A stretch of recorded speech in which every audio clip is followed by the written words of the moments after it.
J'ai cru que j'allais perdre mes jambes, que j'allais mourir quoi, j'aurais pu y rester.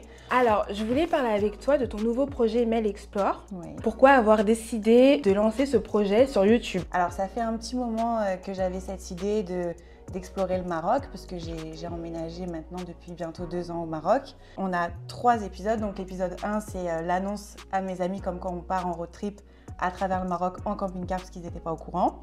Donc ça c'est la surprise, donc on nous voit un petit peu nous organiser, mettre les affaires dans le camping-car, faire des courses, etc. Et on nous voit faire la première ville.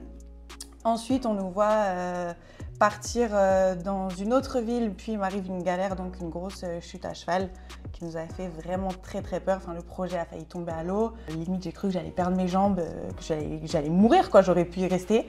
Donc ça a été un très très gros boom sur les réseaux sociaux. L'épisode 2 a très très bien marché et l'épisode 3, on ne sait pas trop si on va continuer le road trip parce que vraiment on a failli tout annuler quoi.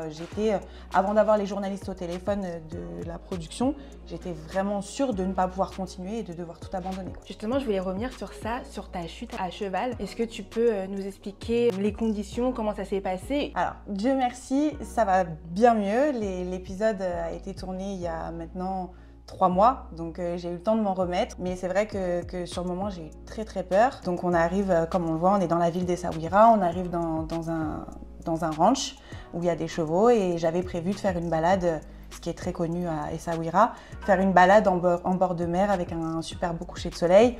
On nous voit, on est dans le speed, on est un petit peu en retard, j'ai peur de rater le coucher de soleil, donc on est vraiment très excités, on a beaucoup d'adrénaline et au moment de monter sur le cheval, je pense que je suis tellement excitée et aussi j'ai un étalon très jeune et très costaud et très vif entre les mains et je monte dessus et en fait le cheval se cabre. Moi pensant que le cheval va partir à toute bombe, je n'ai jamais vu de chute comme ça, je n'ai jamais vécu et jamais vu de chute comme ça, un cheval qui se met carrément sur le dos, c'est hyper rare avec un cavalier sur le dos. Le cheval se cabre, moi je me tiens vraiment aux rênes pour me tenir parce que je me dis à tout moment il repart au galop quoi. Et en fait, non, la seule envie du cheval, c'est juste de m'expulser de son dos. Donc en fait, il se jette en arrière et il m'écrase, quoi. Donc je me retrouve écrasée entre le cheval et le sol. Est-ce que tu peux dire que tu as vu la mort? Alors, j'ai tellement eu peur et senti la chute que j'ai pas vu la mort. Par contre, j'ai réalisé très vite que j'étais en vie. Mais j'ai eu très peur d'avoir perdu mes jambes parce que sur le moment déjà avec la douleur et avec le choc, je ne sens plus mes jambes, surtout la partie gauche qui est complètement écrasée par le cheval. Et je pense que en fait avec l'appréhension et cette image de me voir en fauteuil roulant, j'ai eu tellement peur, j'ai été tellement stressée de ne plus pouvoir bouger mes jambes que je pense qu'à ce moment-là j'ai eu un blocage. Ça m'a paru très long, je pense que c'était entre 3 et 5 minutes où vraiment je ne peux pas bouger mes jambes. Le moniteur m'a fait tous les exercices un peu de secours. Vraiment, quand il me dit respire, essaye de bouger tes orteils, je me mets à pleurer en sanglots et à faire une crise d'angoisse parce que j'arrive pas à bouger ma jambe, quoi. Et petit à petit, j'essaye de reprendre le contrôle de moi et j'arrive, grâce à Dieu, à bouger mes orteils. Tu as des séquelles de cet accident? Alors, sur le moment, on voit que dans l'épisode, quand j'arrive aux urgences, on détecte rien. Mais en fait, des semaines après, quand je suis rentrée en France, les médecins, donc j'ai refait plein de contrôles et en fait les médecins m'ont dit que c'était trop tôt, juste après la chute.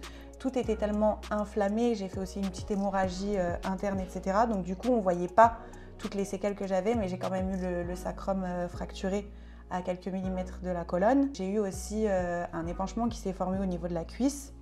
Donc en fait le choc m'a fissuré tous les vaisseaux lymphatiques. Donc j'ai gonflé. J'ai dû faire des ponctions, j'ai dû faire de la rééducation kiné, j'ai eu des strappings. J'ai eu vraiment 2 mois de grosses galères après cette chute. Ouais.